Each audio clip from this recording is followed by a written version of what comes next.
আসসালামু আলাইকুম সবাইকে। তো আশা করি সবাই আমাকে ক্লিয়ারলি শুনতে পাচ্ছ, প্লাস স্ক্রিন ভালোভাবে দেখতে পাচ্ছ। তো আশা করি সবাই তো আজকে আমাদের ক্লাসটা সকালে হওয়ার কথা ছিল, বাট ভাইয়া কিছু কারণবশত সকালে ক্লাসটা নিতে পারি নাই, যার কারণে এখন এই অসময়ে ক্লাসটা নিচ্ছে। আজকে এসএসসি 2026 এবং 2027 ব্যাচের সাথে আমার প্রথম ক্লাস এবং রসায়ন ক্লাস দিয়ে আমরা শুরু করছি। রসায়ন ষষ্ঠ অধ্যায় মৌলের ধারণা ও রাসায়নিক গণনা, এই অধ্যায়টা দিয়ে আমরা আমাদের যাত্রা শুরু করতে যাচ্ছি।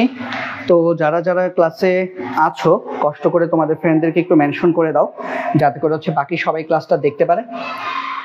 এবং আমরা আজকে খুব বেশি একটা পড়াশোনা করব না, আজকে যেহেতু একদম প্রথম ক্লাস, আমরা এই অধ্যায়ের উপর ভালো একটা রিভিউ দিব, প্লাস এই অধ্যায় থেকে কি কি ধরনের প্রশ্ন আসতে পারে সেই বিষয়ে আলোচনা করব, এবং আমরা ধীরে ধীরে আমাদের অধ্যায়টার দিকে এগিয়ে যাব।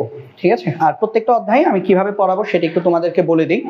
আমরা প্রত্যেকটা অধ্যায় প্রথমে বেসিক আলোচনা করব, বেসিক আলোচনা করার পর আমরা বিগত বছরগুলোর গুরুত্বপূর্ণ বোর্ড এমসিকিউ এবং বোর্ড সিকিউ আলোচনা করব।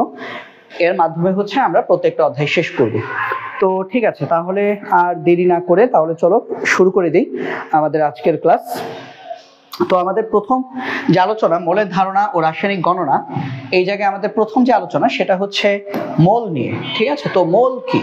তো মোল নিয়ে আমাদের প্রথম আলোচনা। ভাই আজকে তেমন প্রিপারেশন নাই বললেই চলে, হুট করে ক্লাসে চলে আসছি, যার কারণে একটু অগোছালো হতে পারে, তার চেষ্টা করবো ভাইয়া যতটা সম্ভব তোমাদেরকে অধ্যায়টা গুছিয়ে দেওয়ার। ঠিক আছে? তো দেখো, মোল, প্রথম শব্দটাই মোল। তো মোল জিনিসটা আসলে কি? ধরো তুমি বাজারে গিয়েছো, তো তুমি বাজারে গেলে তুমি যদি ডিম কিনো, তাহলে স্বাভাবিক তুমি 1 হালি, 1 ডজন, 1 কুড়ি এভাবে ডিম কিনবা, তাই না? মানে তুমি অবশ্যই বাজারে গিয়ে বলবা না যে আমাকে 1 কেজি ডিম দেন, বা আমাকে 2 কেজি ডিম দেন, 5 কেজি ডিম দেন, এরকম ভাবে আমরা কখনো বলি না। আমরা ডিমকে আমরা হালিতে, ডজনে, কুড়িতে আমরা কাউন্ট করি। একইভাবে কলাও সেম। বাট এখন আবার তুমি যদি ধরো আলু কিনতে যাও, তাহলে তুমি অবশ্যই বাজারে গিয়ে বলবা না আমাকে 1 হালি আলু দেন, 1 ডজন আলু দেন, কারণ আলু জিনিসটা কেজিতে কেনা হয়। তো এগুলো পরিমাপ। কোনো একটা জিনিস কিনতে গিয়েছো তুমি, সেই জিনিসটা কিনতে গেলে তার একটা পরিমাপ করার একটা মেথড আছে, একটা মাধ্যম আছে। যেমন তুমি যদি বাজারে দুধ কিনতে যাও, তাহলে আমরা লিটারে কিনি, যদিও বাঙালিরা আমরা লিটার আর কেজি মিলিয়ে ফেলি, গুলিয়ে ফেলি। আমরা 1 লিটার আর 1 কেজি আমরা মনে করি কি দুইটা সমান, বাট যদিও এটা একদমই সঠিক না। 1 কেজি আর 1 লিটার অবশ্যই সমান না। তো আমরা তরল জাতীয় কোনো পদার্থ কিনলে আমরা লিটারে কিনি। তো ঠিক একইভাবে পদার্থের ক্ষেত্রে অণু পরমাণু গণনা করার জন্য আমাদের একটা মেথড আছে, বা আমাদের একটা মাধ্যম আছে, সেই মাধ্যমটাকে আমরা বলছি মোল। তাহলে মোল আসলে কি? মোল এটা সংজ্ঞা তোমরা মেইন বইয়ে পাবে, টেস্ট পেপার গাইডে পাবে। তো মোল আমি যদি আমার মতো করে বলি, তাহলে কোনো একটা পদার্থের অণু পরমাণু আয়ন ইত্যাদির যে কাউন্টিং, সেটাকে আমরা মোল বলছি। মানে একটা সংখ্যা, একটা নির্দিষ্ট সংখ্যা, যেটাকে আমরা বলছি 1 মোলের সমান। এই নির্দিষ্ট সংখ্যাটা কত? তাহলে মোল আমি যদি আমার মতো করে লিখি, তাহলে আমি লিখতে পারি মোল কোনো পদার্থের অণু বা পরমাণু বা আয়নের সংখ্যা, নির্দিষ্ট সাংখ্যিক মান, নির্দিষ্ট সংখ্যা বা নির্দিষ্ট সাংখ্যিক মান, এই জিনিসটাকে আমরা বলছি মোল। তো হ্যাঁ, 1 মোল সমান কি? 1 মোল বলতে ইতালির বিজ্ঞানী অ্যামেদিও অ্যাভোগাড্রো, তিনি ইতালির বিজ্ঞানী ছিলেন। অ্যাভোগাড্রো সাহেব 1 মোল শব্দটাকে ভেঙেছেন যে 1 মোল সংখ্যাটা এক্স্যাক্টলি কত। যেমন 1 হালি 4টি, 1 ডজন 12টি, 1 কুড়ি 20টি। ঠিক একইভাবে 1 মোল সমান অ্যাভোগাড্রো সংখ্যা 6.023 × 10⁻23t। তাহলে আমাকে যদি বলা হয় 1 মোল পরমাণু সমান কয়টি পরমাণু, তো ভাই 1 মোল পরমাণু সমান এতটি পরমাণু। আমাকে যদি বলা হয় 1 মোল অণু সমান কয়টি অণু, তাহলে 1 মোল অণু সমান আমার এতটি অণু। আমাকে যদি বলা হয় 1 মোল আয়ন সমান কয়টি আয়ন, তাহলে আমরা বলবো 1 মোল আয়ন সমান এতটি আয়ন। যদি আমাকে বলা হয় 1 মোল ডিম সমান কতটি ডিম, আমরা বলবো 1 মোল ডিম সমান এতগুলা ডিম। তাহলে এতগুলা সংখ্যাটা আসলে অনেক বেশি। ঠিক আছে? সংখ্যাটা অনেক বেশি, সংখ্যাটা কোটি না, 10 কোটি 20 কোটি 30 কোটি না, তার থেকেও অনেক অনেক বেশি।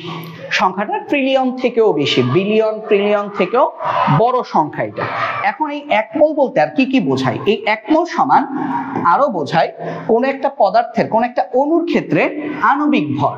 তাহলে 1 মোল সমান আমরা বলতে পারি অণুর ক্ষেত্রে অণুর আণবিক ভরকে আমরা বলবো 1 মোলের সমান। যেমন আমরা যদি বলি 1 মোল পানি, এখন পানির আণবিক ভর কত? 18। তাহলে 1 মোল পানি সমান হচ্ছে 18 গ্রাম পানি। যদি বলি 1 মোল oxygen, O2 gas, oxygen gas, তাহলে 1 মোল অক্সিজেন গ্যাস সমান 32 গ্রাম অক্সিজেন গ্যাস। যদি বলি 1 মোল সালফিউরিক অ্যাসিড, H2SO4, তাহলে 1 মোল সালফিউরিক অ্যাসিড সমান 98 গ্রাম সালফিউরিক অ্যাসিড। একইভাবে আমরা এটাকে বলতে পারি পরমাণুর ক্ষেত্রে পারমাণবিক ভরের সমান। 1 মোল কোনো পরমাণু বলতে আমরা বুঝি ওই পরমাণুর পারমাণবিক ভর। তাহলে পরমাণুর ক্ষেত্রে এইটা পরমাণুর পারমাণবিক ভরের সমান। যেমন আমাকে যদি বলা হয় 1 মোল সোডিয়াম পরমাণু সমান কত গ্রাম সোডিয়াম পরমাণু, হ্যাঁ আমরা জানি সোডিয়াম পরমাণুর পারমাণবিক ভর 23, অর্থাৎ 1 মোল সোডিয়াম সমান 23 গ্রাম সোডিয়াম। আমাকে যদি প্রশ্ন করা হয় 1 মোল নিয়ন সমান কত গ্রাম নিয়ন, আমরা জানি নিয়নের পারমাণবিক ভর 20, অর্থাৎ 1 মোল নিয়ন পরমাণু সমান 20 গ্রাম নিয়ন পরমাণু। তাহলে আশা করি আমরা মোটামুটি জিনিসটা বুঝতে পেরেছি। আরেকটা কোশ্চেন আছে, বিজ্ঞানী অ্যাভোগাড্রো বের করেছেন সম আয়তনের সকল গ্যাস, মানে সকল গ্যাস এসটিপিতে। এসটিপি মানে কি? Standard temperature and pressure. এটা অনেকেই হয়তো অলরেডি পড়ে ফেলেছো, যে এটা এখন বছরের মাঝামাঝি, এই অধ্যায়টা মোটামুটি অনেকেই পড়েছো। তো এসটিপি মানে হচ্ছে 0 ডিগ্রি সেলসিয়াস তাপমাত্রা এবং 1 atm চাপ। এই চাপে সকল গ্যাসের মোলার আয়তন 22.4 লিটার, অর্থাৎ 1 মোল এটা হচ্ছে আমার এসটিপি তে 22.4 লিটারের সমান। তাহলে 1 মোল গ্যাস সমান এসটিপি তে 22.4 লিটার। আমাদের সিলেবাসে বা আমাদের বইতে এসএটিপির কথা তেমন একটা লেখা থাকে না। এসএটিপি, এসটিপি না, এসএটিপি। এসএটিপি হচ্ছে কক্ষ তাপমাত্রা ও চাপ, standard ambient temperature and pressure. SATP তে আমাদের এই 1 মোল যে কোনো গ্যাসের আয়তন হচ্ছে 24.789 লিটার। তাহলে এই কথাগুলো আমরা একটু মনে রাখার চেষ্টা করব। 1 মোল যে কোনো গ্যাসে অণুর সংখ্যা থাকে 6.023 × 10⁻23। 1 মোল যে কোনো গ্যাস এটার যদি অণু হয়, তাহলে অণুর ক্ষেত্রে ওই গ্যাসের বা ওই পদার্থের আণবিক ভরটাকে আমরা বলবো 1 মোল। যদি পরমাণু হয়, তাহলে পরমাণুর ক্ষেত্রে পারমাণবিক ভরকে আমরা বলবো 1 মোল। এবং 1 মোল যে কোনো গ্যাসের এসটিপিতে আয়তন হচ্ছে 22.4 লিটার, আর এসএটিপিতে আয়তন হচ্ছে 24.789 লিটার। এই 22.4 লিটার এটাকে এক্স্যাক্টলি আসলে লেখা হয় 22.414 লিটার। এটা হচ্ছে এক্সাক্ট ভ্যালু, যদিও আমরা পরীক্ষায় লেখার সময় 22.4 লিখে থাকি। তাহলে এগুলো হচ্ছে আমাদের মোলের হিসেব নিকেশ। 1 মোল সমান কত, এই হিসেব নিকেশগুলো বলতে আমরা এই জিনিসগুলো বুঝি।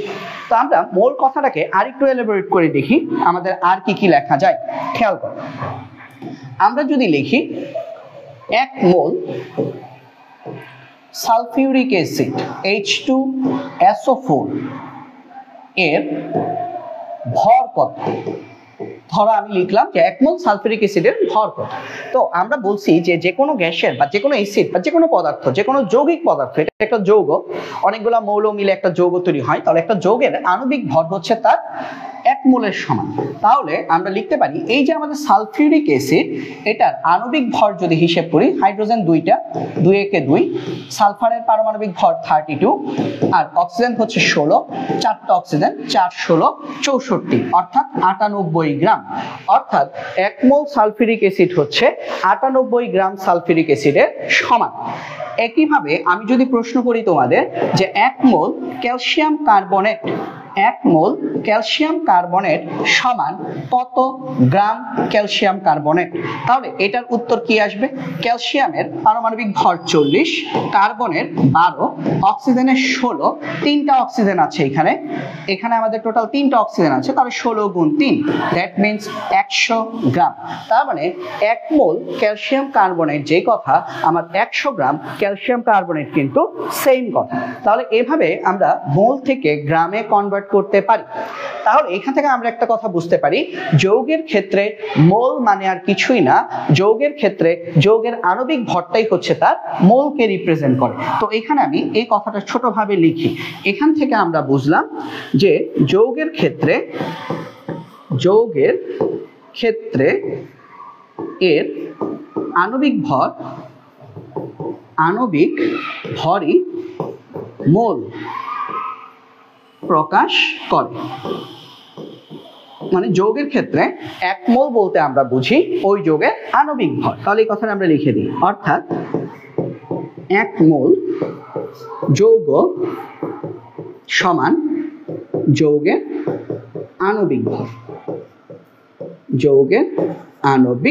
ভর। তো আশা করি এতটুকু পর্যন্ত আমরা সবাই ক্লিয়ারলি বুঝতে পেরেছি। ঠিক আছে, এতটুকু পর্যন্ত আশা করি আমরা সবাই ক্লিয়ারলি বুঝতে পেরেছি। এখন আমি তোমাদের জন্য একটা ম্যাথ দেখাই। দেখো একটা ম্যাথ, দেখো কি লিখছে ম্যাথের মধ্যে।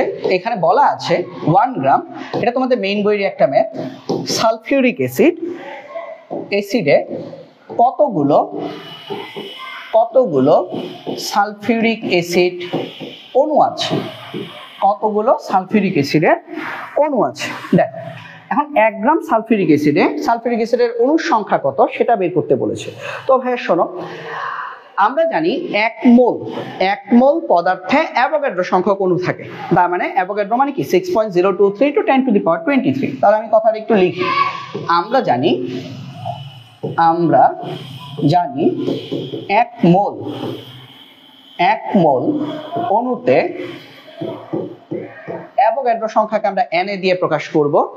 n মানে নাম্বার, a তে অ্যাভোগাড্রো, নাম্বার অফ অ্যাভোগাড্রো সংখ্যা, n এর সংখ্যক অণু থাকে। ঠিক আছে, তাহলে এখান থেকে লিখবো আমরা, অর্থাৎ 1 মোল সালফিউরিক অ্যাসিড, এটাতে অ্যাভোগাড্রো সংখ্যক সালফিউরিক অ্যাসিড অণু। আশা করি তোমরা সবাই এটা বুঝতে পারছো যে 1 মোল সালফিউরিক অ্যাসিড সমান অ্যাভোগাড্রো সংখ্যক সালফিউরিক অ্যাসিড অণু। এখন আমাকে তো মোল দিয়ে বের করতে বলে নাই, আমাকে বলছে দেখো কি দিয়ে, আমাকে বলছে 1 গ্রামে কয়টা আছে। তো ভাই আবার 1 মোল সালফিউরিক অ্যাসিড সমান কত গ্রাম সালফিউরিক অ্যাসিডের আণবিক ভরের সমান। সালফিউরিক অ্যাসিডের আণবিক ভর কত ভাইয়া? মাত্র পড়ে এসেছি 98 গ্রাম। তাহলে আমরা এখান থেকে লিখতে পারি, বা 1 মোল মানে হচ্ছে 98 গ্রাম sulphuric acid equal to Avogadro সংখ্যক সালফিউরিক অ্যাসিড অণু। আমি একদম খুব ভেঙে করাচ্ছি, আমি ধরে নিচ্ছি কেউ এটা পারো না এই অধ্যায়, ওভাবে ধরে আমি পড়াচ্ছি। তাহলে সুতরাং লাগবে কত? 1 গ্রাম সালফিউরিক অ্যাসিডে অণুর সংখ্যা কত? তাহলে 1 গ্রাম সালফিউরিক অ্যাসিডের অণুর সংখ্যা হচ্ছে উপরে অ্যাভোগাড্রো সংখ্যা, নিচে হচ্ছে 98। এত সংখ্যক সালফিউরিক অ্যাসিড অণু।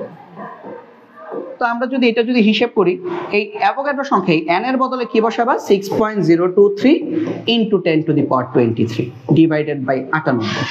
ঠিক আছে, অ্যাভোগাড্রো সংখ্যার মানে কি 6.023 × 10⁻23।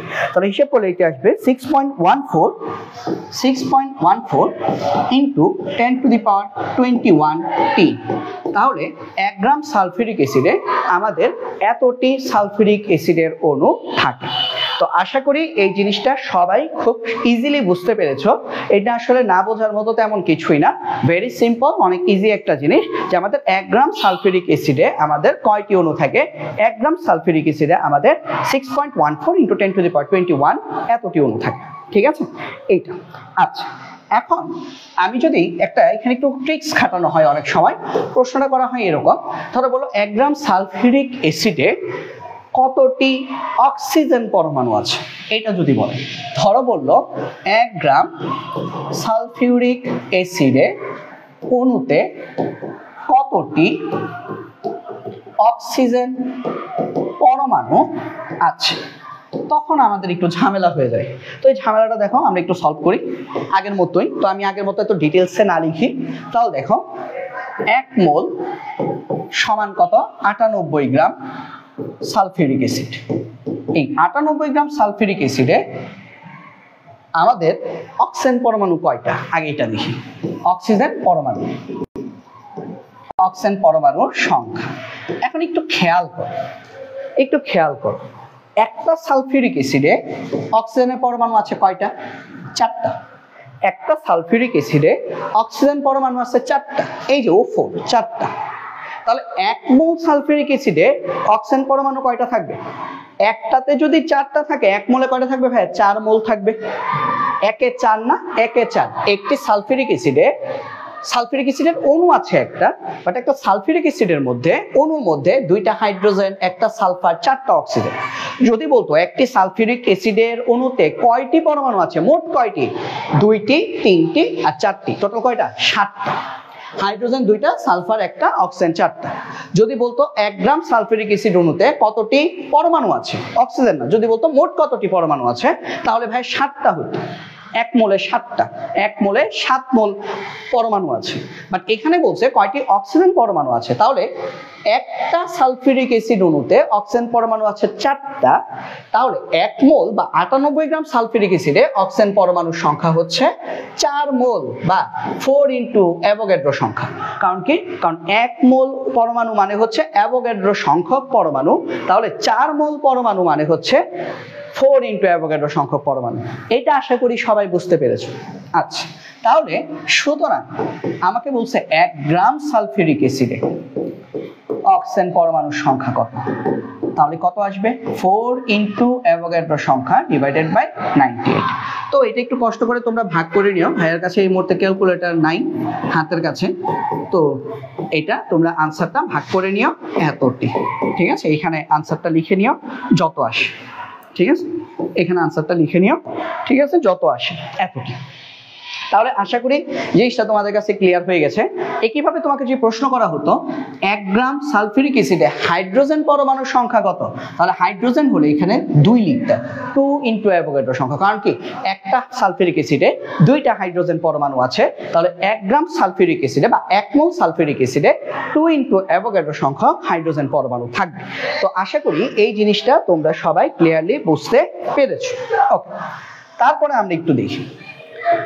তো আশা করি পরমাণুর কনসেপ্টটা তোমাদের কাছে একদম ক্লিয়ার হয়ে গেছে। পরমাণু কনসেপ্ট নিয়ে আশা করি তোমাদের কারো কোনো ঝামেলা থাকার কথা না। ওকে, তাহলে এটা একটু বাসে একটু দেখে নিবা। তারপরে দেখো আমরা এখন একটু দেখি গ্যাসের মোলার আয়তন। গ্যাসের মোলার আয়তন দেখার আগে আমরা দুইটা কনসেপ্ট দেখি, একটা হচ্ছে এসটিপি, আরেকটা হচ্ছে এসএটিপি। তো এসটিপি আর এখানে আমরা লিখব এসএটিপি। দেখো এটার নাম হচ্ছে এসটিপি, এসটিপি, আর এটার নাম হচ্ছে এসএটিপি। এসএটিপি আমাদের লাগে না, আমাদের এইচএসসি লেভেলে, এসএসসি লেভেলে শুধু এসটিপি লাগে, এসএটিপি লাগে না। তারপরে ভাই একটু পড়াই দিই, যদি লাগে, যদি হঠাৎ করে কোয়েশ্চেনটা একটু টাফ করে চলে আসতে পারে। তাহলে দেখো এসটিপি কন্ডিশন যদি আমরা যদি বলি, এসটিপিতে আমাদের টেম্পারেচার, এসটিপির ফুল মিনিং কি আগে সেটা একটু দেখো। এসটিপির ফুল মিনিং হচ্ছে স্ট্যান্ডার্ড temperature and pressure। আর এসএটিপির মানে হচ্ছে স্ট্যান্ডার্ড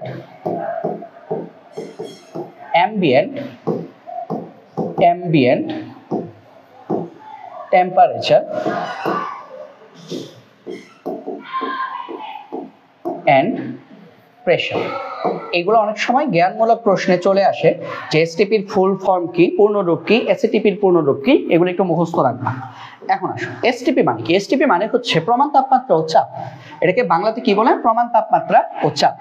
তাহলে প্রমাণ তাপমাত্রা ও চাপ বলতে কি বুঝো, যখন তাপমাত্রা T equal to 0 degree Celsius, তার মানে 273 কেলভিন। এটা আশা করি সবাই জানো, 0 ডিগ্রি সেলসিয়াসকে 273 কেলভিনের সাথে সমতুল্য ধরা হয়।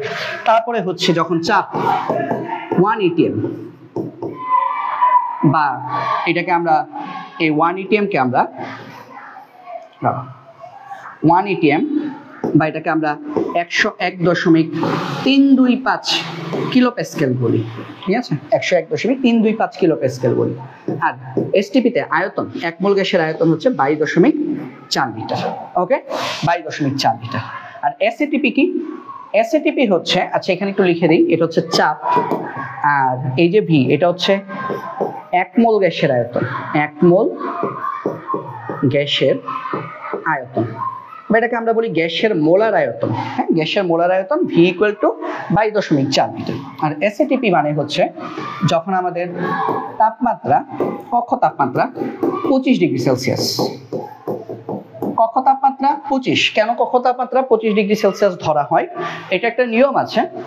1960 সালের দিকে 1960s ওই সময় ওয়ার্ল্ড ওয়াইড একটা জরিপ করা হয়েছিল, যেখানে হচ্ছে ওয়ার্ল্ডের বিভিন্ন জায়গার মানুষকে জিজ্ঞেস করা হয়েছিল যে কোন তাপমাত্রাটা তোমার কাছে অনেক বেশি কমফোর্টেবল মনে হয়, মানে কোন তাপমাত্রা বা কোন তাপমাত্রা আশেপাশে থাকলে তোমার কাছে মনে হয় ওয়াও আজকের দিনটা অনেক ভালো, আজকের দিনটা অনেক আরামদায়ক, না শীত না গরম। তো ম্যাক্সিমাম মানুষ ভোট দিছিল 25 ডিগ্রি সেলসিয়াসের জন্য, যে 25 ডিগ্রি সেলসিয়াস বা তার আশেপাশের তাপমাত্রা যদি থাকে তাহলে ওই দিনটা আমাদের কাছে অনেক বেশি কমফোর্টেবল ফিল হয়, অনেক বেশি আরামদায়ক মনে হয়। সেখান থেকে কক্ষ তাপমাত্রা 25 ডিগ্রি সেলসিয়াস ধরা হয়। এটা আসলে কক্ষ তাপমাত্রা না হলে আমরা বলতে পারি, যেমন এই মুহূর্তে আমার রুমের টেম্পারেচার যদি আমি তোমাদেরকে বলি যে 29 ডিগ্রি সেলসিয়াস, 29 ডিগ্রি সেলসিয়াস, বাইরে বৃষ্টি হচ্ছে আমাদের এখানে, তো আমাদের রুমের টেম্পারেচার এই মুহূর্তে 29 degree Celsius, but room temperature হচ্ছে কক্ষ তাপমাত্রা, তাহলে রুম টেম্পারেচার 29 না বলে আমি 25 বলছি কেন? 25 হচ্ছে একটা স্ট্যান্ডার্ড ভ্যালু। এই ভ্যালুটা ওই ইতিহাস থেকে আসছে যে জরিপ করা হয়েছিল, সেখানে ম্যাক্সিমাম মানুষ রায় দিয়েছিল, মানে তার মতামত দিয়েছিল যে 25 ডিগ্রি সেলসিয়াস বা তার আশেপাশে হলে ওই টেম্পারেচারটা আমাদের জন্য বেশি কমফোর্টেবল ফিল হয়। ওখান থেকে রুম টেম্পারেচার বা কক্ষ তাপমাত্রা আসছে 25 ডিগ্রি সেলসিয়াস। তারপরে হচ্ছে আমাদের চাপ। এসএটিপিতে আমাদের চাপ কিছুটা কমে, চাপ হচ্ছে 100 কিলো প্যাসকেল। এটাকে তুমি যদি এটিএম এ লেখো তাহলে 0.987 এটিএম। অনেকে প্রশ্ন করতে পারো যে ভাই 0.987 কিভাবে আসলো? এটা এই 100কে তুমি 101.325 দিয়ে ভাগ করো। কি বললাম? 100 কিলো প্যাসকেলকে 101.325 কিলো প্যাসকেল দিয়ে ভাগ করলে 0.987 এটিএম আসবে। এবং এই ক্ষেত্রে 1 মোল গ্যাসের আয়তন, 1 মোল গ্যাসের আয়তন এটাও একটু বেড়ে যায়, এটা 22.4 লিটার না হয়ে হয় 24.789 লিটার। তাহলে এই জিনিসগুলো আশা করি আমরা সবাই বুঝতে পেরেছি, ঠিক আছে? এই জিনিসগুলো আমরা আশা করি সবাই ক্লিয়ারলি বুঝতে পেরেছো। আমি আশা করব এই জিনিসগুলো তোমরা সবাই ক্লিয়ারলি বুঝতে পেরেছো, ঠিক আছে? এই জিনিসগুলো যদি বুঝে থাকি, আমরা এখন সরাসরি অনেক গুরুত্বপূর্ণ 3টা সূত্র পড়বো। তার আগে আমরা গ্যাসের মোলার আয়তনটা একটু পড়ে ফেলি। আচ্ছা, RBC Rumi sir, kilo Pascal কি? কিলো প্যাসকেল একটা চাপের একক ভাইয়া, এটা একটা চাপের একক। এসআই পদ্ধতিতে চাপের একক হচ্ছে কিলো প্যাসকেল। যেমন এটিএম মানে কি? অ্যাটমসফেরিক প্রেসার, বায়ুমণ্ডলীয় চাপ। 1 এটিএম চাপকেই 101.325 কিলো প্যাসকেল বলে। প্যাসকেল কি? প্যাসকেল মানে হচ্ছে newton per metre square. Kilo pascal মানে হচ্ছে প্যাসকেলের 1000 গুণ। 1000 প্যাসকেল সমান হচ্ছে 1 কিলো প্যাসকেল, ঠিক আছে? 1000 Pascal equals to 1 kilo Pascal, ঠিক আছে? এই হিসেব নিকেশটা আমি নেক্সট ক্লাসে দেখাবো। আজকে প্রথম ক্লাস আমাদের, এই কারণে যেহেতু অনেকেই জানে না, অনেকেই আসলে এই গ্রুপে, আমাদের গ্রুপে এসএসসি ক্লাসও হয়, এটা আসলে অনেকেই জানে না, যার কারণে আজকে আমি তেমন ডিটেলসে কিছুই পড়াচ্ছি না ভাইয়া। তোমাদের সংখ্যা যে অনুপাতে বাড়তে থাকবে ধীরে ধীরে, আমি এগুলোর গভীরে আস্তে আস্তে যেতে থাকবো, ঠিক আছে? কিলো প্যাসকেল আপাতত এইটাই জেনে রাখো। প্যাসকেল হচ্ছে চাপের একক। প্যাসকেলকে 1000 দিয়ে গুণ করলে পাওয়া যায় কিলো প্যাসকেল। যেমন গ্রামকে 1000 দিয়ে গুণ করলে তুমি কি পাও? কিলোগ্রাম। মিটারকে 1000 দিয়ে গুণ করলে কি পাও? কিলোমিটার। তাহলে প্যাসকেলকে 1000 দিয়ে গুণ করলে আমরা পাই কিলো প্যাসকেল, ঠিক আছে? তো আশা করি এতটুকু পর্যন্ত যদি বুঝে থাকো তাহলে আমাকে একটু লিখো যে বুঝতে পারছি, ঠিক আছে? এতটুকু বুঝলেই আপাতত চলবে, ওকে? তারপরে আমরা যদি দেখি আমাদের 3টা সূত্র। তার আগে আমি গ্যাসের মোলার আয়তনটা নিয়ে একটু তোমাদের একটু পড়ে শোনাই। গ্যাসের মোলার আয়তন বলতে কি বোঝায় সেটা একটু লিখি। দেখ, গ্যাসের মোলার আয়তন, গ্যাসের মোলার আয়তন গ্যাসের মোলার আয়তন। গ্যাসের মোলার আয়তনটা কি? গ্যাসের মোলার আয়তন মানে হচ্ছে 1 মোল গ্যাসের আয়তন। গ্যাসের মোলার আয়তন বলতে আমরা বুঝি 1 মোল গ্যাসের আয়তন। এটাকে আমরা এইভাবে লিখি, এসটিপিতে বা প্রমাণ তাপমাত্রা ও চাপে। প্রমাণ তাপমাত্রা তো এখন জানোই তুমি, মানে হচ্ছে কি আমাদের এসটিপি। প্রমাণ তাপমাত্রা ও চাপে বা এসটিপিতে 1 মোল গ্যাসের আয়তনকে 1 মোল গ্যাস যে আয়তন দখল করে, 1 মোল গ্যাস যে আয়তন দখল করে, বা আমরা বলতে পারি 1 মোল গ্যাসের যে আয়তন তাকে গ্যাসের মোলার আয়তন বলে। গ্যাসের মোলার আয়তন, মোলার আয়তন বলে। যেমন এই মোলার আয়তনটা, এই গ্যাসের মোলার আয়তনটা কত? 22.4 লিটার বা 22.414 লিটার। ঠিক আছে, 22.414 লিটার। তাহলে আমরা লিখব এসটিপিতে এই মোলার আয়তন এর মান হলো 22.4 লিটার। ওকে, 22.4 লিটার। তো আমি তোমাদেরকে একটু বোঝানোর জন্য আরেকটু সিম্পলিফাই করি জিনিসটাকে। যেমন মনে করো আমার কাছে 3টা পাত্র আছে, এটা একটা পাত্র, তারপর এটা একটা পাত্র, এইটা একটা পাত্র। 3টা পাত্রেই এটার টেম্পারেচার সাপোজ ধরো এটাও এসটিপি কন্ডিশনে আছে, এটাও এসটিপি কন্ডিশনে আছে, এটাও এসটিপি কন্ডিশনে আছে। মানে এসটিপি মানে কি? 0 ডিগ্রি সেলসিয়াস তাপমাত্রা, 1 atm চাপ বা 101.325 কিলো প্যাসকেল চাপ। ঠিক আছে, এটার মধ্যে মনে করো আমাদের অক্সিজেন গ্যাস আছে, এটার মধ্যে মনে করো হাইড্রোজেন গ্যাস আছে, এটার মধ্যে মনে করো নাইট্রোজেন গ্যাস আছে।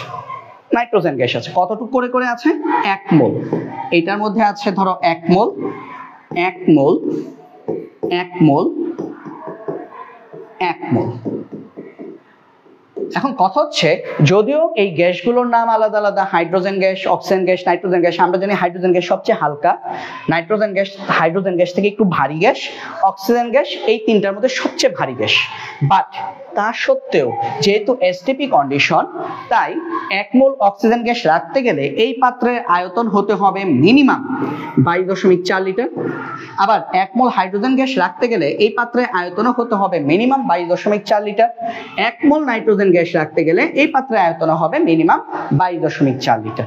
অর্থাৎ গ্যাসের নাম যাই হোক, গ্যাসের আণবিক ভর মানে ভর, সে যত ভর বেশি হোক বা হালকা হোক, হালকা গ্যাস হোক বা ভারী গ্যাস হোক, এসটিপিতে সকল গ্যাসের 1 মোল 22.4 লিটার জায়গা দখল করে। তার মানে 1 মোল নাইট্রোজেন গ্যাস রাখতে গেলে তোমার যে পাত্র লাগবে, ওই পাত্রের সাইজ মিনিমাম 22.4 লিটারের হতে হবে। আমরা যে পানির বোতল খাই, পানির বোতলের সাইজ কত হয়? 2 লিটারের আছে, 3 লিটার আছে, তাই না? তো এরকম একটা 22.4 লিটারের বোতল যদি নাও, সেই বোতলের মধ্যে তুমি এসটিপি কন্ডিশনে 1 মোল গ্যাস রাখতে পারবা। সেই গ্যাসটা যাই হোক, nitrogen, oxygen, hydrogen, carbon die oxide, যে গ্যাসই হোক না কেন, এইটাই গ্যাসের মোলার আয়তন। আর এই কনসেপ্টটা দিয়েছেন বিজ্ঞানী অ্যাভোগাড্রো। অ্যাভোগাড্রো প্রকল্পে অ্যাভোগাড্রো বলছে যে নির্দিষ্ট তাপমাত্রা ও চাপে যে কোনো গ্যাসের 1 মোল একটা নির্দিষ্ট আয়তন দখল করে। এই আয়তনটা হচ্ছে 22.4 লিটার। আর এই আয়তনটাকে আমরা বলছি গ্যাসের মোলার আয়তন বা মোলার গ্যাস আয়তন।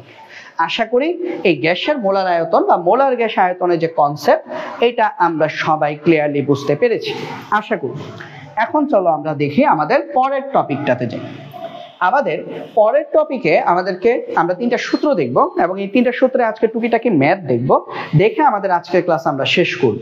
আজকের ক্লাসে এর থেকে বেশি আর ডিপে আমরা যাচ্ছি না, আজকে আমরা এতটুকু পর্যন্তই আমরা থাকব। এবং আগামীকাল আমরা যখন ক্লাসটা শুরু করব, আগামীকাল ক্লাসে আমরা হচ্ছে আরেকটু ডিটেলসে পড়াশোনা করার চেষ্টা করব।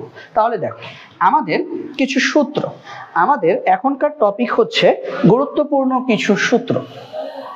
লেখো গুরুত্বপূর্ণ সূত্র। এবং গুরুত্বপূর্ণ সূত্র বললে ভুল হবে, এটা আসলে লেখা উচিত এরকম, মোল বিষয়ক, মোল সংক্রান্ত গুরুত্বপূর্ণ সূত্র, মোল সংক্রান্ত গুরুত্বপূর্ণ সূত্র। ঠিক আছে। আচ্ছা, মোল সংক্রান্ত গুরুত্বপূর্ণ সূত্র কি? হ্যাঁ, কলেজে যখন উঠবা তোমরা তখন 7-8টা সূত্র পাবা। আমাদের এসএসসি লেভেলে 3টা সূত্র জানলেই হয়। তাহলে আমরা সেই সূত্রগুলো এখন আপাতত শিখি। যেমন মোলকে প্রকাশ করা হয় n দিয়ে, মোলকে প্রকাশ করা হয় ছোট হাতের n দিয়ে। n ইকুয়াল টু W/m, এটা একটা সূত্র। আবার n ইকুয়াল টু V/22.4, এটা একটা সূত্র। n ইকুয়াল টু N/n, এটা হচ্ছে একটা সূত্র। এখন কথা হচ্ছে ভাইয়া কখন কোন সূত্রটা কাজে লাগাবো? চলো দেখি কখন কোন সূত্রটা কাজে লাগাবো। এখানে আমাদের যে n দেখতে পাচ্ছ, এই n এর নাম হচ্ছে মোল। যদি প্রশ্নে ভর দেয়া থাকে, ভর পরিমাণ, ভর গ্রামে ভর দেওয়া থাকে, এই গ্রামে প্রকাশিত ভর হচ্ছে ডব্লিউ। এই ডব্লিউটা কি? এই ডব্লিউটা হচ্ছে আমাদের গ্রামে প্রকাশিত ভর, গ্রামে প্রকাশিত ভর। বা এটাকে এইভাবে বলতে পারো, প্রশ্নে যে ভরটা দেয়া থাকবে, প্রশ্নে প্রদত্ত ভর, প্রশ্নে যে ভরটা দেয়া থাকবে সেটা হচ্ছে ডব্লিউ। আর এই যে নিচে যে বড় হাতের m দেখতে পাচ্ছ, এটা হচ্ছে যদি অণুর কথা বলা থাকে তাহলে আণবিক ভর, ম্যাক্সিমাম ক্ষেত্রে অণুর কথাই বলা থাকে, অথবা পারমাণবিক ভর, অনেক সময় পরমাণুর কথাও বলা থাকে। তো পরমাণুর কথা বললে এটা হচ্ছে আমাদের পারমাণবিক ভর। তাহলে আণবিক ভর বা পারমাণবিক ভর এটা হচ্ছে আমাদের m। ওকে, আচ্ছা, এখন মনে করো প্রশ্নে মোল বের করতে বলছে, বাট ভাই আয়তন দেওয়া আছে। এখন আমরা এই যে 22.4 এটা কেন লিখছি জানো? ওই যে মোলার গ্যাস আয়তন, 1 মোল গ্যাসের আয়তন এসটিপিতে কত? 22.4 লিটার। এই জন্য এটা হচ্ছে আমাদের এই যে 22.4 লিটার, এটা হচ্ছে এসটিপিতে 1 মোল গ্যাসের আয়তন, 1 মোল গ্যাসের আয়তন। বা এটাকে আমরা সংক্ষেপে লিখতে পারি VSTP। ভি মানে হচ্ছে আয়তন, এসটিপিতে আয়তন, VSTP। ঠিক আছে। আর এই যে ভিটা দেখতে পাচ্ছ, এটা হচ্ছে তোমার প্রশ্নে একটা আয়তন দেয়া থাকবে তোমাকে, প্রশ্নে প্রদত্ত আয়তন। এখন অনেক সময় দেখা যায় এই আয়তনটাই বের করতে বলে, মানে প্রশ্নে দিবে না, প্রশ্ন হয়তো বা মোল দিয়ে দিবে, দিয়ে তোমাকে এই আয়তনটা বের করতে বলবে। ঠিক আছে, অঙ্ক করলে এগুলো ইজি হয়ে যাবে, একদম ইজি হয়ে যাবে। তারপর দেখো, এরপরে এই যে আমাদের n দিয়ে কি বোঝাই? আচ্ছা আগে দেখি n এ কি, n হচ্ছে অ্যাভোগাড্রো সংখ্যা, অ্যাভোগাড্রো সংখ্যা, যেটার মান কত? 6.023 ইন্টু 10⁻23। আর এই n হচ্ছে প্রশ্নে প্রদত্ত অণুর সংখ্যা, অণু বা পরমাণু বা আয়ন সংখ্যা। এটা কিভাবে বুঝবে? প্রশ্নের মধ্যে দেখবা কয়টি, কয়টা, কয়খানা, কতগুলা, এই কথাগুলা থাকে। যখন প্রশ্নের মধ্যে এই কথাগুলা থাকবে, কয়টি, কয়টা, কতগুলা, কি সংখ্যক, হ্যাঁ, কয়টা কথাটা যখন থাকবে, তখন বুঝবে আমাকে এই n বের করতে বলেছে। তো এই হচ্ছে আমাদের মোটামুটি আজকের যে সূত্রগুলো সেটার একটা সামারি। এখন এই সূত্রগুলোর আলোকে আমরা ম্যাথ করব। এই সূত্রগুলোর আলোকে চলো আমরা ম্যাথ করি। ম্যাথ যদি করি, আমাদের প্রথম ম্যাথটা কি আসে দেখো। প্রথমে আমি তোমাদেরকে একটা ম্যাথ দেই। ধরো বললাম একদম সহজ ম্যাথ, 22 গ্রাম কার্বন ডাই অক্সাইড সমান কত মোল? কোন সূত্র দিয়ে করব? দেখো আমাদের সূত্র কিরকম আছে? সূত্র আছে আমাদের n equal two W/m, V/22.4 equal to n/n। এখন বলছে কি গ্রাম, প্রশ্নে দেখো কি লেখা আছে গ্রাম। আমরা একটু আগের স্লাইডে যাই, দেখো প্রশ্নে প্রদত্ত ভর যদি দেয়া থাকে, তার মানে আমাকে বলছে 22 গ্রাম কার্বন ডাই অক্সাইড সমান কত মোল, অর্থাৎ সূত্র হচ্ছে n equal two W/m। n equal two W/m দিয়ে আমাকে ম্যাথটা করতে বলছে। তাহলে আমরা চলো n ইকুয়াল টু W/m দিয়ে ম্যাথটা করি। তাহলে আমরা এখানে লিখব n equal two W/m। W হচ্ছে 22 আর m কি? আণবিক ভর। কার আণবিক ভর? এখানে আণবিক ভর হচ্ছে কার্বন ডাই অক্সাইডের। তাহলে কার্বন ডাই অক্সাইডের আণবিক ভর 44। এগুলো তোমাকে মুখস্থ রাখতে হবে। কিছু গ্যাস কিছু পদার্থের আণবিক ভর আমাদেরকে মুখস্থ রাখতে হবে। তাহলে হিসাব করলে কত আসবে? 0.5 মোল। সিম্পল, এইটা হচ্ছে আমাদের আনসার। তাহলে ছোট ছোট এরকম ম্যাথ আমাদের পরীক্ষায় আসে, এমসিকিউতেও আসে। তারপর ধরো আমি বললাম যে এসটিপিতে 112 লিটার কার্বন ডাই অক্সাইড বা 112 লিটার নাইট্রোজেন সমান কত মোল নাইট্রোজেন। তো এটা আমরা কোন সূত্র দিয়ে করব? মোল বের করতে বলছে ভাইয়া, বাট আমাকে দেওয়া আছে লিটার। তাহলে লিটার দেওয়া থাকলে কোন সূত্র? n = v/22.4। কারণ আমরা জানি এসটিপিতে 1 মোল যে কোনো গ্যাস মানে 1 মোল নাইট্রোজেন গ্যাসের আয়তন 22.4 লিটার। আমাকে বলছে 112 লিটার নাইট্রোজেন গ্যাস সমান কত মোল। তাহলে ভি এর মান 112 ডিভাইডেড বাই 22.4। যদি হিসাব করো আনসারটা আসবে 5 মোল। ঠিক আছে, এইরকম ম্যাথ আমাদের পরীক্ষায় আসে। তারপর আরেকটা মনে করো বললো যে আমাদের 12.046 into 10⁻23 হাইড্রোজেন সমান কত মোল। ওই দেখো আমি তোমাদেরকে বলছিলাম যদি টিটা কয়টা এই কথাগুলো যদি থাকে তাহলে কি বের করতে হবে? বড় হাতের n, অণুর সংখ্যা। তাহলে এটা কিন্তু অণুর সংখ্যা দেওয়া আছে। তাহলে এটা কোন সূত্র? n/n। তাহলে n এর মান হচ্ছে 12 যেটা প্রশ্নে দেওয়া আছে 12.046 into 10⁻23 আর অ্যাভোগাড্রো সংখ্যা হচ্ছে 6.023 into 10⁻23। যদি আমরা কাটাকাটি করি এটা আসবে 2 মোল। তো এগুলো আমি জাস্ট তোমাদেরকে প্রশ্ন ধরতে পারার জন্য, যাতে করে তোমরা প্রশ্ন ধরতে পারো, প্রশ্ন বুঝতে পারো, এই জন্য এত সিম্পল জিনিসগুলো দিয়ে তোমাদেরকে বোঝানোর চেষ্টা করলাম। পরীক্ষায় কিন্তু এর থেকে একটু টাফ আসতে পারে, ঠিক আছে? এর থেকে কিছুটা টাফ হয়তো বা পরীক্ষার সময় আমাদের আসতে পারে। যেমন আমরা যদি একটা প্রশ্ন যদি দেখি, আমি একটু দেখি আমার এখানে কোনো প্রশ্ন আছে কিনা।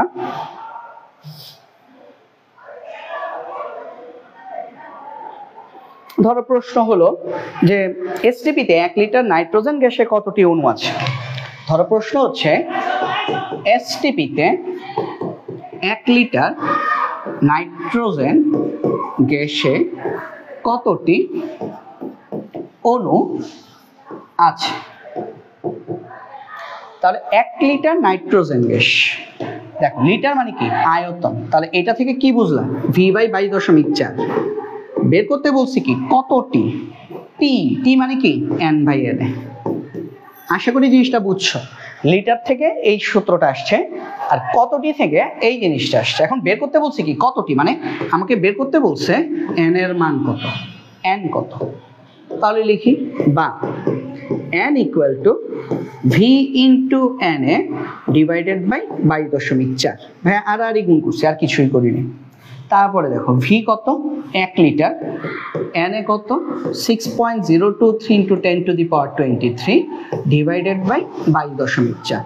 একদম আরাম করে ম্যাথ করবা, কোনো প্যারা নাই, আরামসে ম্যাথ করবা। এটার আনসার আসবে 2.69 into 10⁻22। তাহলে এসটিপিতে 1 লিটার নাইট্রোজেন গ্যাসে 2.69 into 10⁻22টি নাইট্রোজেনের অণু আছে। ঠিক আছে, তো আশা করি এই জিনিসটা আমরা বুঝতে পেরেছি। আমরা যদি পরে আরেকটা প্রশ্ন যদি দেখি, সেটা হচ্ছে প্রমাণ অবস্থায় মানে এসটিপিতে 5 লিটার মিথেন প্রমাণ অবস্থা মানে কি? এসটিপি প্রমাণ অবস্থা, আদর্শ অবস্থা, এগুলো হচ্ছে এসটিপি বোঝায়। 5 লিটার মিথেন CH4 মিথেন গ্যাসে কয়টি হাইড্রোজেন পরমাণু আছে? 5 লিটার মিথেন গ্যাসে কয়টি হাইড্রোজেন পরমাণু আছে? আচ্ছা, এখানে দেখো পরমাণুর কথা চলে আসছে, তাই না? একটু বোঝার বিষয় আছে, তো চলো আমরা একটু বুঝি। দেখো 5 লিটার মানে কি? v/22.4 উইদাউট এনি ডাউট হ্যাঁ, আর কি বলছে ভাই কয়টি। এখন কয়টি বললে কি বলবা n/n, বাট এখানে একটা টুইস্ট আছে। টুইস্টটা কি, কয়টি অণু বলে নাই ভাই, বলছে কয়টা হাইড্রোজেন পরমাণু আছে। এখন মনে আছে একটু আগে পড়াইছিলাম শুরুতে সালফিউরিক অ্যাসিডে কয়টা অক্সিজেন পরমাণু আছে, তখন তুমি অ্যাভোগাড্রো সংখ্যার সাথে 4 গুণ দিছিলা। এইখানেও দেখো একটা মিথেনে 4টা হাইড্রোজেন আছে, তার মানে এই যে অ্যাভোগাড্রো সংখ্যা এটার সাথে 4 গুণ দিয়ে দিবা, তাহলে শেষ। যদি বলতো 5 লিটার মিথেন গ্যাসে মোট কয়টি পরমাণু আছে, মোট কয়টি পরমাণু আছে, তাহলে মোট এখানে কয়টা পরমাণু আছে ভাই, একটা কার্বন 4টা হাইড্রোজেন 5, তখন এখানে তুমি 5 দিয়ে গুণ দিতে। যদি বলতো এই মিথেন গ্যাসে কয়টি অণু আছে, তাহলে একটা মিথেন গ্যাসে একটাই অণু, এই টোটালটা মিলে একটা অণু, তাহলে এখানে অ্যাভোগাড্রো সংখ্যার সাথে কোনো কিছু গুণ করতাম না। ঠিক আছে, যেহেতু এখানে বলছে কয়টা হাইড্রোজেন পরমাণু আছে, এই কারণে এখানে আমি 4 দিয়ে গুণ করব। তাহলে আশা করি এই জিনিসটা সবাই বুঝতে পেরেছো। তাহলে এটা হিসাব করলে আমাদের n এর মান আসবে 4 ইন্টু অ্যাভোগাড্রো সংখ্যা ইন্টু v ডিভাইডেড বাই 22.4, বা n equal to 4 into 6.023 into 10 to the power 23 into 5 divided by 22.4. That means আমাদের মোট সংখ্যা কত, আনসারটা আমি দেখে বলে দিই। আনসারটা হচ্ছে আমাদের 5.38 into 10 to the power 23, 5.38 into 10 to the power 23. ঠিক আছে, এতটি হাইড্রোজেন পরমাণু আছে। ঠিক আছে, আচ্ছা, তাহলে এই জিনিসটা আশা করি সবাই ক্লিয়ারলি বুঝতে পেরেছো। এই জিনিসের মধ্যে আশা করি আর কোনো কোয়েশ্চেন থাকার কথা না। আচ্ছা, তারপরে আমি আরো কিছু কোয়েশ্চেন যদি তোমাদেরকে যদি দেখাই, সেটা হচ্ছে ধরো আমি বললাম একটা কোয়েশ্চেন দিই, সেটা হচ্ছে 500টি, এটা খুব বিখ্যাত একটা কোয়েশ্চেন, স্বাক্ষর দিতে মানে সাইন করতে যদি গ্রাফাইট পেন্সিলের, গ্রাফাইট পেন্সিল মানে হচ্ছে কার্বন, গ্রাফাইট মানে কার্বন, আমরা যে পেন্সিল ব্যবহার করি পেন্সিলের মধ্যে যে কালো জিনিসটা থাকে যেটাকে আমরা যেটা দিয়ে লিখি ওটা হচ্ছে কার্বনের একটা রূপভেদ গ্রাফাইট। তাহলে 500টি স্বাক্ষর দিতে যদি গ্রাফাইট পেন্সিলের 55.5 মিলিগ্রাম খরচ হয়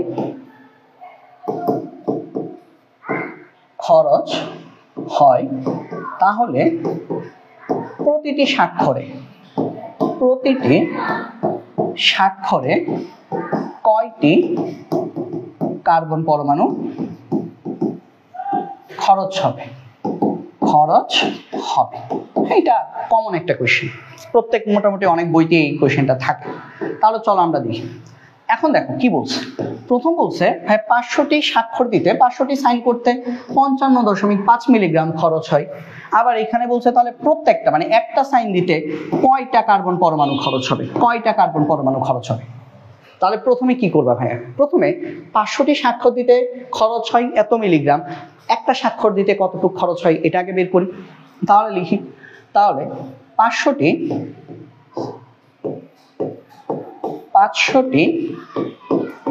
স্বাক্ষর দিতে কার্বন পরমাণু খরচ হয় 55.5 মিলিগ্রাম। ভাই একটা কথা মনে রেখো, গ্রামে নিয়ে যাও হ্যাঁ পরে। তাহলে সুতরাং একটি স্বাক্ষর দিতে কার্বন পরমাণু খরচ হয় 55.5 ডিভাইডেড বাই 500 মিলিগ্রাম। আমার কাছে ক্যালকুলেটর নাই, তো তোমরা এটা একটু ক্যালকুলেশন করে নিও বাসায়। হ্যাঁ, এটা আমি ক্যালকুলেশন না করে রেখে দিচ্ছি। তাহলে এটা এত মিলিগ্রাম, হ্যাঁ যাই আসুক একটা মিলিগ্রামে আসবে, আনসারটা মিলিগ্রামে আসবে। আচ্ছা কাজ করি, আমি দেখি একটু সময় লাগলে আমি একটু ক্যালকুলেটর করে দিই, নাহলে আবার নাদান বাচ্চারা পরে পারবে না, পরে কান্নাকাটি করবা। দেখো 55.5 ভাগ 500, আচ্ছা এটা আসবে 0.111 মিলিগ্রাম। আচ্ছা, তো এটাকে যদি গ্রামে নাও, মিলিগ্রাম থেকে গ্রামে নেওয়ার নিয়ম হচ্ছে হয়তো 1000 দিয়ে ভাগ করো অথবা 10⁻³ দিয়ে গুণ করো। তাহলে এটাকে আমি যদি 10⁻³ দিয়ে গুণ দিই তাহলে এটা চলে আসবে গ্রামে। তাহলে গুণ দিলে এটা আসবে ইঞ্জিনিয়ারিং মোডে নিলে কত আসে?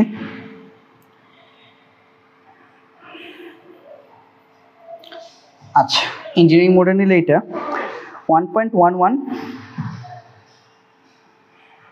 আমার এই মানে মোবাইলে আসলে ইঞ্জিনিয়ারিং মোড আসে না। হ্যাঁ, রমি বলছো 0.111 মিলিগ্রাম। হ্যাঁ ঠিক আছে, এটাকে ইঞ্জিনিয়ারিং মোডে নিতে পারবা? আমার কাছে ক্যালকুলেটর নেই এই মুহূর্তে। আচ্ছা দেখ, সমস্যা নেই, আমি আমার মতো করি। হ্যাঁ, তাহলে এটা আসবে 1.11 ইন্টু 10⁻5 গ্রাম আসবে। ঠিক আছে, 1.11 ইন্টু 10⁻5 গ্রাম আসবে।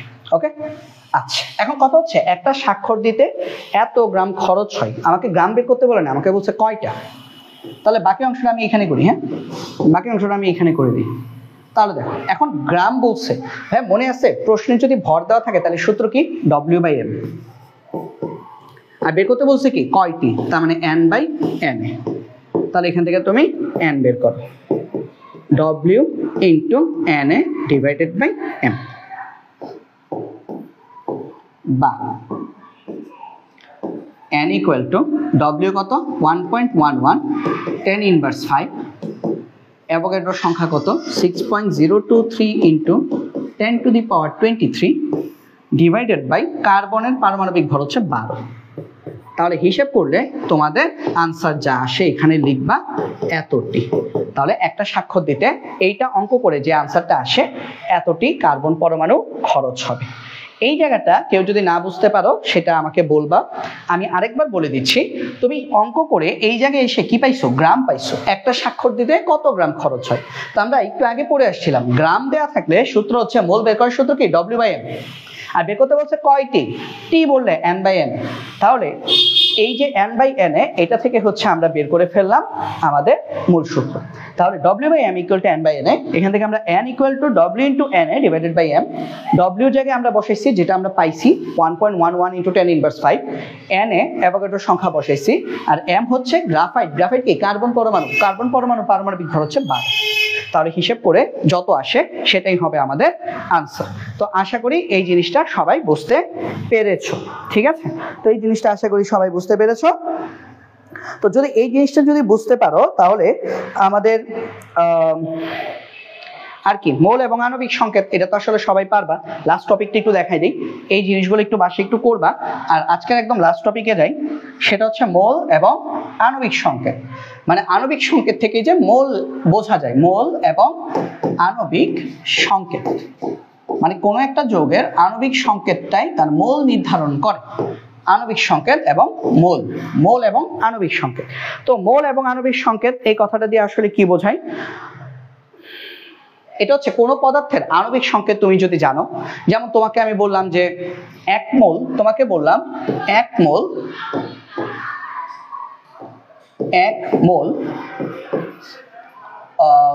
Calcium carbonate. তো তুমি ক্যালসিয়াম কার্বনেটটাকে, এটা একটা আণবিক সংকেত। এই আণবিক সংকেত থেকে তুমি বুঝতে পারছো এখানে আমার ভর কত আসবে। ভর কত আসবে? ক্যালসিয়াম হচ্ছে আমাদের এই ক্যালসিয়াম কার্বনেট, ক্যালসিয়ামের ভর হচ্ছে 40, কার্বনের হচ্ছে 12, অক্সিজেনের হচ্ছে 16, 3টা অক্সিজেন, তার মানে 100 গ্রাম ক্যালসিয়াম কার্বনেট। তার মানে কোনো একটা যৌগের বা কোনো একটা যৌগিক পদার্থের আণবিক সংকেত তুমি যদি জানো, এটা হচ্ছে আণবিক সংকেত, তাহলে তার 1 মোল সমান কত গ্রাম সেটা তুমি খুব সহজে বের করে ফেলতে পারবে। যেমন তোমাকে যদি প্রশ্ন করা হয় 1 মোল পটাশিয়াম পারম্যাঙ্গানেট এটা সমান কত। এখন পটাশিয়ামের পারমাণবিক ভর হচ্ছে 39.1, ম্যাঙ্গানিজের পারমাণবিক ভর হচ্ছে 55, অক্সিজেন 16, 4টা অক্সিজেন 4 16 64। তাহলে সবকিছু যদি হিসাব করো তাহলে তোমার হাতে কত আসতেছে? 64 আর 55, এটা হবে 100, কত আসে? 64 আর 55 119, 119 আর 39, তার মানে 158.1, 158.1। একইভাবে আমরা যদি বলি 1 মোল K2Cr2O7 পটাশিয়াম ডাইক্রোমেট, এটা সমান কত গ্রাম পটাশিয়াম ডাইক্রোমেট? দেখো তো, পটাশিয়াম হচ্ছে 39.1, আছে কয়টা? দুইটা, 2 দিয়ে গুণ, প্লাস ক্রোমিয়াম হচ্ছে 52, 52, ক্রোমিয়াম কয়টা? দুইটা, প্লাস অক্সিজেন হচ্ছে 16, আছে কয়টা? 7টা। তাহলে সব যদি হিসাব করো এটা কত আসে? 104 আর হচ্ছে 112, তার মানে হচ্ছে 216 আর 78.2, তার মানে 294.2 গ্রাম। তাহলে 1 মোল পটাশিয়াম ডাইক্রোমেট সমান হচ্ছে 294.2 গ্রাম পটাশিয়াম ডাইক্রোমেট। তাহলে মোল এবং আণবিক সংকেত দিয়ে আমরা এটাই বুঝি যে যদি আমরা কোনো একটা যৌগের আণবিক সংকেত যদি জানি, যেমন পটাশিয়াম ডাইক্রোমেট বলার সাথে সাথে তুমি যদি এই কথাটা লিখতে পারো পটাশিয়াম ডাইক্রোমেট, এবং তুমি যদি প্রত্যেকটা মৌলের পারমাণবিক সংখ্যা জানো, পারমাণবিক ভর জানো, তাহলে তুমি খুব ইজিলি ওই যৌগের আণবিক ভর বের করতে পারবে। তাহলে একটা আণবিক সংকেত থেকে আমরা চাইলে তার আণবিক ভর বের করতে পারি। তো আজকে যেহেতু আমাদের প্রথম ক্লাস, আজকে আমি আর বেশি এলাবোরেট জিনিসটা করছি না, আজকে আমরা এখানেই শেষ করব। আগামীকাল আমাদের ক্লাসটা শুরু হবে রাতে। আমাদের ক্লাস নরমালি আমাদের রাতে হবে, আমাদের ক্লাস কখনো কখনো রাতে হবে, কখনো কখনো এই টাইমে হবে, কখনো কখনো সকালেও হতে পারে। আমি তোমাদের একটা রুটিন দিয়ে দিব আস্তে আস্তে, তোমরা যখন হচ্ছে রুটিন পেয়ে যাবা তখন হচ্ছে তোমরা ওই অনুযায়ী ক্লাস করবা। আর যারা ক্লাস করছো, ভাইয়ার মেসেঞ্জার গ্রুপ আছে, তো ভাইয়াদের হোয়াটসঅ্যাপ গ্রুপ আছে, তো হোয়াটসঅ্যাপ গ্রুপে কিভাবে অ্যাড হতে হবে সেটা যদি জানতে চাও তাহলে অবশ্যই আমার সাথে এই নাম্বারে যোগাযোগ করবা, তাহলে আমি তোমাদেরকে হোয়াটসঅ্যাপ গ্রুপে অ্যাড করে দিব। ভাইয়ার নাম্বার 01893381903। এই নাম্বারে তোমরা আমার সাথে যোগাযোগ করবা এবং ভাইয়ার নাম হচ্ছে আলী নেওয়াজ। তো এই নাম্বারে যোগাযোগ করে আমাকে জাস্ট বলবা যে তুমি এসএসসি, তুমি ক্লাস 9-এর নাকি ক্লাস 10-এর সেটা বলবা, বললে হচ্ছে আমি তোমাদেরকে হোয়াটসঅ্যাপ গ্রুপে অ্যাড করে দেবো। হোয়াটসঅ্যাপ গ্রুপে অ্যাড করলে সেখানে তোমরা রুটিন এবং তার সাথে হচ্ছে কোন দিন কোন ক্লাস হবে না হবে সেগুলো সম্পর্কে ডিটেলস জানতে পারবা। ঠিক আছে, তাহলে আমরা আজকে এখানেই শেষ করছি এবং আগামীকাল আমাদের যে ক্লাসটা হবে, আগামীকাল কয় তারিখ? আজকে কয় তারিখ? আজকে হচ্ছে 14 না, আগামীকাল হচ্ছে 15/7/2025। আগামীকাল হচ্ছে টুইসডে,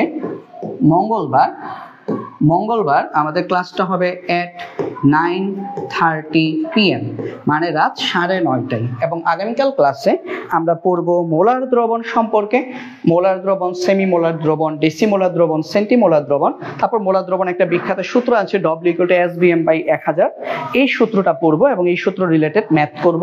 শতকরা সংযুতি, স্থূল সংকেত, আণবিক সংকেত, এই জিনিসগুলো পড়বো। অর্থাৎ আগামীকাল ক্লাসটা আমাদের মোটামুটি 1.5 ঘন্টা সময়ব্যাপী হবে, 9:30 থেকে শুরু হয়ে রাত 11টা পর্যন্ত ইনশাল্লাহ চলবে। তো আগামীকালকে ক্লাসটা করার আমন্ত্রণ জানিয়ে সবাইকে আজকে এখানেই বিদায় নিচ্ছি। ধন্যবাদ সবাইকে, ভালো থাকো, সুস্থ থাকো, আল্লাহ হাফিজ।